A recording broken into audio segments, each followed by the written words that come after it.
प्रवचनों को भूल करके बहुत हाई फाई प्रवचन में चले जाते हैं तो वहाँ हमको उतना फायदा नहीं होता है, उतना फायदा नहीं होता है।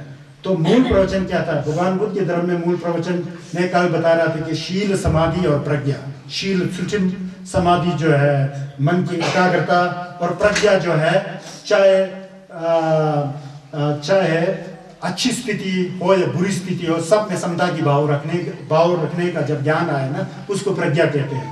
और संसार की हकीकत को जाना, सब कुछ अनित्य है जी, उसको जान रहे हैं, अनुभव कर रहे हैं, तो आप में प्रज्ञा है। आपको पता है कि शरीर जो है एक अपवित्र चीजों का एक संग्रह है, जब उसको ज्ञान हो जाएगा तो वो एक सत्य है और आप में प्रज्ञा जाता है। आपको पता लगे कि आत्मा नाम की कोई चीज है ही नहीं है। एक बात याद रखना, बुद्ध ने कहा कि सर्वधर्म अनात्मम, आत्मा नाम की चीज होता ही नहीं कोई जो सत्य है, हमेशा जो बैठे रहने वाला, जिसका अस्तित्व है, अपरिवर्तनशील है, ऐसा आत्मा कोई नहीं है। लेकिन इसका निषेध भी नहीं करते हैं बुद्ध कहते हैं कि आत्मा है लेकिन व्यवहार में है। मैं जा रहा हूँ जी, मैं खा रहा हूँ जी, मैं पी रहा हूँ जी, मुझे काम करना है जी, मैं अभी पूजा करना है जी, जो मैं जुड़ा हुआ है ना, ये व्यवहारिक है, व्यवहारिक। इसमें बहुत परिवर्तन होता है लेकिन वो नित्य नहीं होता है। बुद्ध ने ऐसा कहा है, इसलिए कहा कि बुद्ध ने सर्वधर्म अनात्मम। अब यहाँ बड़ा डिस्कस होता है, उसको हमको नहीं करना है, क्योंकि हमारे हिंदुइज्म में, सनातन धर्म में जो आत्मा को कुटस्थ, नित्य और अपरिवर्तनशील मानते हैं। यहाँ बुद्ध कहते हैं कि ऐसा करेंगे तो फिर प्रपंच आ जाएगा, उसमें फंस जाएंगे, तो उससे कभी फंसते रहेंगे तो फिर दुख से तरने का कोई प्रश्न ही नहीं उठता है। तो इसलिए उन्होंने आत्मा को भी नहीं माना है, बुद्ध ने, समझ गया ना। अगर वो आप जान गए तो वो प्रज्ञा है, एक जानने की एक विधि विधान है, वो प्रज्ञा है। अब जब तक हमारा मन एकाग्र ना हो तो प्रज्ञा का सवाल ही पैदा नहीं होता है, क्योंकि मन जो भटकता है तो प्रज्ञा का ज्ञान कैसा होगा? नहीं होगा। पहले तो मन को साफ करना पड़ेगा, क्योंकि संसारिक प्रपंचों से हटाना पड़ेगा। जब आपका मन स्थिर होता है तो उसमें हकीकत को आप देखेंगे तो बहुत साफ सुथरा दिखाई देगा। इससे जो है पूरा वो जो है अंदर का जो भवन जो चमक उठेगा। अगर वो बुझ जाता है तो कुछ नहीं दिखाई देता, अंधकार है। तो हम लोग अंधकार में हैं, तो उस दिया रूपी ज्ञान को हमको जागृत करना है, जो हमारे अंदर बीज रूपी है। तो जब वो ज्ञान जो प्रकट हो जाती है तो तब हकीकत जो है हमको दिखने लग पड़ता है, वो शरत है, शरत है। अब ये थोड़ा गंभीर चीजें, ये तीन चीजें आ गया तो फिर बौद्ध धर्म के बारे में हम लोग बहुत कुछ समझ चुके हैं, है ना। उसको है सुल्टिम, तिगेजिन और शरत कहते हैं। तो उसको अगर दूसरे तरीके से बोलेंगे तो आपने पढ़ा होगा, यहाँ पढ़े लिखे लोग भी काफ़ी हैं, आपने भगवान बुद्ध के बारे में भी कभी सुना होगा। तो उन्होंने अष्टांगिक मार्ग का उपदेश दिया था ना, वही धर्म है वास्तव में, अष्टांगिक मार्ग। चाहे आप थेगमेन से संबंधित रखते हो, महायान से संबंधित रखते हो, वज्रयान से संबंधित रखते हो, अष्टांगिक मार्ग को जानना बहुत ही आवश्यकता है। फलम यांला ज्ञात बोल के संगस में सुंशी किया है, फगलम यांला ज्ञात। अब फगलम यांला ज्ञात बोलने से फकपा बोल के यहाँ होता है, हाओ फा गासा फक, उसको आर्य अष्टांगिक मार्ग कहते हैं। क्यों इसे आर्य अष्टांगिक मार्ग कहा गया? तो उन दिनों में आर्य शब्द का अर्थ दूसरा हुआ करता था। आर्य उसी को कहते थे जो अज्ञान से ऊपर उठ करके ज्ञान की ओर अग्रसित होते थे। जैसा चंचुक संभा होता है ना, चंचुक संभा का सा तंगो होता है, सा नीपा, सा सुंबा। ये सा तंगो सुंबा जो है हमारी मन की जो वृत्तियां हैं, कल्पनाएं हैं, जैसे जैसे हटते जाएगा मन शुद्ध होते जाता है। तो मन शुद्ध होते जाएगा और शुद्ध होने की जो कड़ियां जो है, कितना शुद्ध हुआ कितना अशुद्ध हुआ, उसका नाम जो है प्रथम भूमि, द्वितीय भूमि, तृतीय भूमि, चतुर्थ भूमि, पंचमी भूमि, सातंगो, नीपा, सुंबा, शिवा, नावा बोल के ऐसा नाम दिया गया है। तो वो सेम्स जो है, हमारा मन जो है कितना विकास हो रहा है ज्ञान की ओर, उसके तौर पर वो सातंगो नीपा कहते हैं ना। तो जो साधक या बोधिसत्व या जो भी प्रैक्टिशनर बुद्धिज्म में जिसने ज्ञान को समझ लिया है, अब उसको सिर्फ डेवलप करना है, उसका विकास करना है, उसका तरक्की करना है। जब वो ज्ञान उसको समझ में आ गया तो उस ज्ञानी को आर्य कहते थे, समझ गया ना। तो उस ज्ञानी को आर्य कहते थे, और वो संपूर्ण ज्ञान वाला और परिपूर्ण ज्ञान वाला तो बुद्ध स्वयं थे। तो ये बुद्ध ने जब वो अपने घर बार को छोड़ करके सत्यता की खोज में जंगल में निकले थे, तो निकलने के बाद जब वो आर्य हो गए थे, आर्य का मतलब जब बुद्धत्व को प्राप्त कर लिया था, संज्ञा से कर लिया, तो उन आर्यों ने जो अपने अनुभव और अनुभूति पर जो सत्यता का साक्षात्कार किया उसको उन्होंने बताया, है ना, रास्ता बताया धर्म का। ये भाई 8 प्रकार का रास्ता है, इसको ध्यान देना। ये 8 प्रकार के रास्ता में जाना आया तो आप धर्म का आचरण कर रहे हो, उन्होंने कहा। इसलिए इसको आर्य अष्टांगिक मार्ग किया है। आर्य कौन थे? बुद्ध थे, बोधिसत्व थे, जो जमचुक संपा थे, उनके द्वारा बताया गया लंबा मार्ग, रास्ता, इसलिए उसे आर्य अष्टांगिक मार्ग कहते हैं। तो प्रथम क्या है आर्य अष्टांगिक मार्ग में? यंग दप्पे तवा बोलते हैं, यंग दप्पे तवा बोटी भाषा में, तो इंग्लिश में राइट व्यू, और संस्कृत में सम्यक दर्शन। सम्यक दर्शन का होना बहुत अनिवार्य है। तो वो सम्यक दर्शन क्या है?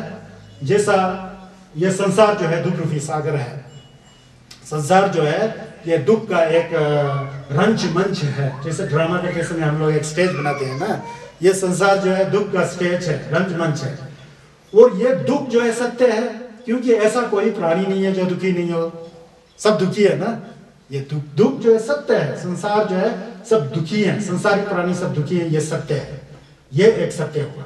अब दूसरा सत्य है जो ये दुख जो है क्या बिना वजह से उत्पन्न होता है, इसका कोई कारण नहीं होता है। तो बुद्ध ने कहा कि दुख का कारण है, तो उन्होंने कहा कि दूसरा सत्य है दुख समुदय सत्य, दुख का कारण सत्य। तो उन्होंने बताया कि दुख का कारण क्या है? मरिप्पा। मरिप्पा है अज्ञान, असलियत को नहीं जानना, जो नहीं है उसे हम है समझ के बैठता है, अज्ञान है ना। जो है वो हम नहीं समझ के बैठते हैं तो अज्ञान है। जैसे हम लोग सब अनित्य है, मिथक पाए, लेकिन हम सोचते हैं यार कभी नहीं मरेंगे, कहाँ मरना है, मौज करो, पैसा कमाओ, खाओ पियो, जो करना है करो, जो पीना है पियो, जो खाना है खाओ, सब कुछ करते हैं। तो अज्ञान है ना, जो करना है आप कैसे कर सकते हैं, जो पीना आप कैसे कहते हैं। इसीलिए तो लोगों में अनाप शनाप अनेक तरह के रोग आ जाता है। किसी को बड़ा भयंकर रोग है सब, उसको खाने पीने का ढंग नहीं आया, उसे पीने का ढंग नहीं आया, वो सोचता है कि कभी मरेंगे नहीं, सब कुछ पैसा है, पैसा हो तो सब कुछ है। गलत है, पैसा है तो आपके पास कुछ भी नहीं है। मैं तो ये मानता हूँ बौद्ध धर्म की दृष्टि से, वही पैसा सबको बर्बाद करता है अगर आपको उसको यूज करने का तरीका नहीं आएगा। एक दूसरी बात है, आप बहुत बड़ा अमीर हैं और धर्म को भी मानने वाले हैं, तो फिर आपका पैसा ऐसा यूज होगा कि उसमें पुण्य पुण्य मिलेगा, ऐसा भी है। विचार पर निर्भर करता है, समझ गया ना। तो मेरे कहने का मतलब कि दुख का कारण क्या है? मरिप्पा, अज्ञान है, द्वेष है, एक दूसरे के प्रति द्वेष की भावना रखना, गुस्से की भावना रखना, और राग है, राग का मतलब है आसक्ति, है ना। जिम्बा ये भी चाहिए जी, वो भी चाहिए जी, उसको है मेरे को भी चाहिए जी, वो आसक्ति की भावना ये। और उसके बाद अभिमानी, आशावादी, ईर्ष्या, ये सब दुख का जड़ है बोल के बुद्ध ने कहा। जब ये चीजें आप में जितना कम होती जाएगी ना, उतना ही आप सुखी होंगे, उतने ही आप दुखी से दूर हटते जाएंगे। तो यह दुख का कारण सत्य बुद्ध ने बताया। अब बुद्ध ने बताया कि आप ठीक है, ये संसार तो ये एक दुख के कारण का फल है। तो बुद्ध ने अपने आप से पूछा कि जब वो बुद्ध आए तो देखा, क्योंकि वो तो ज्ञानी थे, सब उनको स्पष्ट मालूम पड़ता था, तो देखा तो उन्होंने कहा कि कोई ऐसा स्थान है जहाँ दुख होता ही नहीं है, दुख लेश मात्र भी नहीं होता है, कोई ऐसा स्थान है। तो बुद्ध ने खुद बुद्ध बन गए थे, तो उन्होंने कहा कि मैंने बुद्धता प्राप्त किया है, ये ऐसा स्थान है जहाँ पर मुक्ति ही मुक्ति है, स्वस्ति ही स्वस्ति है, पुनीत ही पुनीत है, पवित्रता ही पवित्रता है, केवल प्रकाश ही प्रकाश है, अंधकार लेश मात्र भी नहीं है। और संसार की हकीकत को एक एक क्षण में सब जान रहे हैं। ऐसा ज्ञान जिसे बुद्धता की उपाधि कहते हैं, निर्वाण कहते हैं, ऐसे स्थान है, ये सत्य है बुद्ध ने। इसको कहते हैं रास्ता को धर्म सत्य कहा, उसको कहते हैं निरोध प्रतिबद्ध गामनी सत्य, वो संस्कृत में आता है। जो निर्वाण की अवस्था प्राप्त करने का जो रास्ता है वो धर्म है, धर्म सत्य है। सबसे पहले सत्य है दुख, क्योंकि संसार दुखों का घर है। दुख बेवजह से उत्पन्न होता है नहीं, कारण है। नमतोक तोछा शेदंग किमु माग्यल ठातो, नमतोक जो है विकल्प जो है, कल्पना जो है, अज्ञान, वाद, द्वेष, अभिमानी, आशावादी होना, ईर्ष्या, ये दुख का जड़ है। ये दो सत्य बताया, ये संसारिक पक्ष में है। अब असंसारिक अलौकिक पक्ष में क्या बताया, निर्वाण जो सत्य है वो निर्वाण बुद्धता की उपाधि है। उसको क्या बेवजह उत्पन्न होती है हमारे अंदर, बेवजह से जागृत होती है नहीं, उसका भी कारण है। पहले व्यवहारिक सत्य पर हम समझे ना, वही सम्यक दृष्टि है ना। इन चार चीजें जो चार सत्य बताया है, इसको आप जाने तो वही सम्यक दृष्टि है। सम्यक दृष्टि मतलब राइट व्यू, स्पिरिचुअल लाइफ में जो है ना, जो धार्मिक दृष्टि से राइट व्यू वही है। अनित्य को अनित्य समझना राइट व्यू है, अशुद्धि को अशुद्धि समझना राइट व्यू है, अनात्म को अनात्म समझना राइट व्यू है, और दुख को दुख समझना राइट व्यू है। इसको कहते हैं सम्यक दर्शन, सम्यक दर्शन। उसके बाद उन्होंने बताया दूसरा मार्ग, तो सम्यक संकल्प बताते हैं। संकल्प, संकल्प क्या है, राइट डिटर्मिनेशन, सम्यक संकल्प होना चाहिए बोलते हैं। जैसा ये चार आर्य सत्य है, इसको जानने के लिए हम में संकल्प होना चाहिए कि भगवान बुद्ध ने इन सत्यों को जानना है, इन सत्यों को मुझे भी जानना है। मैं आज से संकल्प करता हूं कि इस रास्ते पर जा करके इस सत्यता को मैं भी जानूं, मैं भी अनुभूति में लाऊं, मैं भी इसका साक्षात्कार करूंगा। इस तरह से दमजा होना चाहिए। संकल्प का मतलब है दमजा। हाँ, हम लोग धर्म करते हैं ना, अब हमने सोचा यार सोपेमा में जाएंगे, मन को एकाग्र करके जो है कोरा लगाएंगे, किसी से ज्यादा बात नहीं करेंगे और खूब धर्म को समझेंगे, अपने पवित्र मन से समझेंगे। ऐसा आपने दमजा कर लिया घर से आते समय, यह भी एक सम्यक संकल्प हो जाता है। जो भी है मतलब अकुशल कार्यों को नहीं करने का प्रतिज्ञा, कुशल कार्यों की वृद्धि के लिए प्रयास का प्रतिज्ञा, और जो जो हमने सीखा है वो आगे से आगे बढ़ते जाए, और सभी प्राणियों के लिए मेरा पुण्य अगर छोटा भी हो तो उससे भी फायदा हो, बड़ा भी हो तो उससे भी फायदा हो, इस तरह के संकल्प करना, यह भी संकल्प कहा जाता है। मुख्य तौर पर चार आर्य सत्य जो मैंने बताया, जो मैंने आपको बताया है, उसको जानने का प्रयास करना ही सम्यक संकल्प है। यंग दपे दमजा होता है इसको, यंग दपे दमजा। मित्र हो गया, फिर दूसरे दिन जो मित्र था वो फिर दुश्मन हो गया, दुश्मन था और मित्र हो गया। मित्र और दुश्मन तो एक अपनी मन की एक परिवर्तनता का फल है। छोटा छोटा एक छोटा गलत गी दिया तो गुस्सा हो गया, बात ही नहीं कर रहे, तो उससे तो बात ही नहीं करता हो गया, वो सब झूठ है। चौथा दिन आप बात करते हुए दिखाई देंगे, वो सब अपना बनाया हुआ था ना। हर एक व्यक्ति से मीठा बोला करो, सत्य बोला करो, और धर्म का जो वचन है आपको आता हो तो उसको शेयर करते रहो, एक दूसरे में बांटते रहो, इतना मिठास लाओ कि दूसरा भी मीठा ही हो जाए, आप भी हमेशा मीठे ही होते हैं। तो इस तरह का वचन, सत्यता, कभी भी झूठ नहीं बोलना, ये यंग पे वो है। ना का मतलब द राइट स्पीच, मुंह से हमेशा मिठास बोला करो ना। तो ये यंग पे ना खाना चाहिए, हमारा मुंह भी बहुत पवित्र होना चाहिए। ये मुंह जो है बहुत ही खराब होता है ना, कभी इससे सब महाभारत में कहाँ से हुआ था, इसी मुंह से तो हुआ था। तो ये महाभारत नहीं लाना है हमको, अच्छी भारत को लाना है, शांति प्रिय भारत को लाना है, बौद्ध धर्म को जानते हुए अपने समाज में जो है शांति लाना है, ये समझना है। मुंह से मिठास बोलना चाहिए, किसी का चुगली नहीं करना चाहिए, सत्यता को बोलना चाहिए, धर्म के वचन का प्रयोग करना चाहिए, तभी हम कह सकते हैं यार यंग तक ना। तो ये प्रैक्टिकल है ना, प्रैक्टिस में लाए तो इसमें फायदा ही फायदा है, प्रैक्टिस में नहीं आए तो कुछ फायदा नहीं है। उसके बाद कहते हैं कि यंग तक पे छोवा बोलते हैं। छोवा का मतलब हम लोगों को जीने के लिए, शरीर के लिए खाना पीना चाहिए ना, खाना पीना। कहते हैं कि खाना पीना भी जो है यंग तक का खाना चाहिए, यंग तक पे खाना खाना चाहिए। आज के इस मॉडर्न संसार में तो आप अमेरिकनाइज का बर्गर वगैरह, पिज्जा वगैरह, क्या क्या क्या है वहाँ सब, हमको हमारे अंदर जो रोग जो हम खुद ही इन्वाइट करते हैं, उसका हम स्वागत करते हैं, पैसे भी देते हैं, रोग को भी स्वागत करते हैं, तो शरीर का सत्यानाश कर देते हैं हम लोग। यंग तक में स्वागत का मतलब हम लोगों को जो है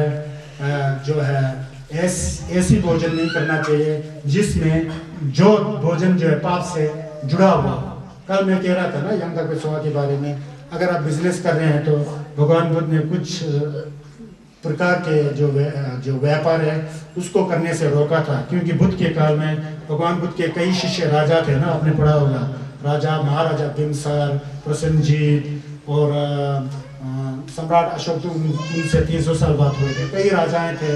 तो राजा का काम जैसा उल्टा सीधा होता है, तो फिर भी उनको भी उन्होंने बुद्ध में बड़ा प्रवचन देके यहाँ तक ला दिया कि वो भी दाचंबा की गुफा तक पहुँच गए थे। ऐसे ऐसी अवस्था भी थी उन दिनों में। तो जैसा कि शस्त्र का चाकू हुआ, बंदूक हुआ, तो जो दूसरे प्राणियों की हिंसा के लिए यूज किया जाता है, इस तरह के व्यवहार को नहीं करना चाहिए, उस तरह के हथियारों को नहीं भेजना चाहिए, उनके भगवान बुद्ध ने मना किया था। और जैसा नशीले पदार्थ हुआ, इंटॉक्सिकेंट, चाहे जो भी हो, शराब हो, गांजा हो, अफीम हो, जो भी हो, इसका बिजनेस करके खाने से जो है वो तो अपवित्र हो जाता है, वो यंग दा पेशवा नहीं होते, वो सम्यक आजीविका नहीं होती है। तो इस तरह से किसी भेड़ बकरी का खाल ही उतार करके, शेर का खाल उतार करके, किसी दवाई के लिए किसी जानवर को मार करके वहाँ से निकाल करके बड़ा पैसा कमा करके, बड़ा सेठ बन करके, जो है बड़ा आलीशान महल बना करके खाते पीते, वो कहता है कि उचित नहीं कहा भगवान बुद्ध ने। ये सब सम्यक आजीविका में कहा है। एक बात यह है कि मैं अपने मन से कह रहा हूँ, 18 सालों से वेजिटेरियन हूँ मैं। क्यों वेजिटेरियन बना मैं? कारण ये रहा कि मैं कई बार विदेशों में जाने का मुझे मौका मिला। जहाँ भी जाता हूँ, Singapore, Malaysia, Indonesia, Thailand, Burma और यूरोप में जाता हूँ, तो हमेशा नंबा संगेपा के लामा जी लोग, रिम्पोची जी लोग निंजे के बारे में बात करते हैं। तो अब सब संसार की जीव जंतु जो है अपनी माता की तरह समझना चाहिए।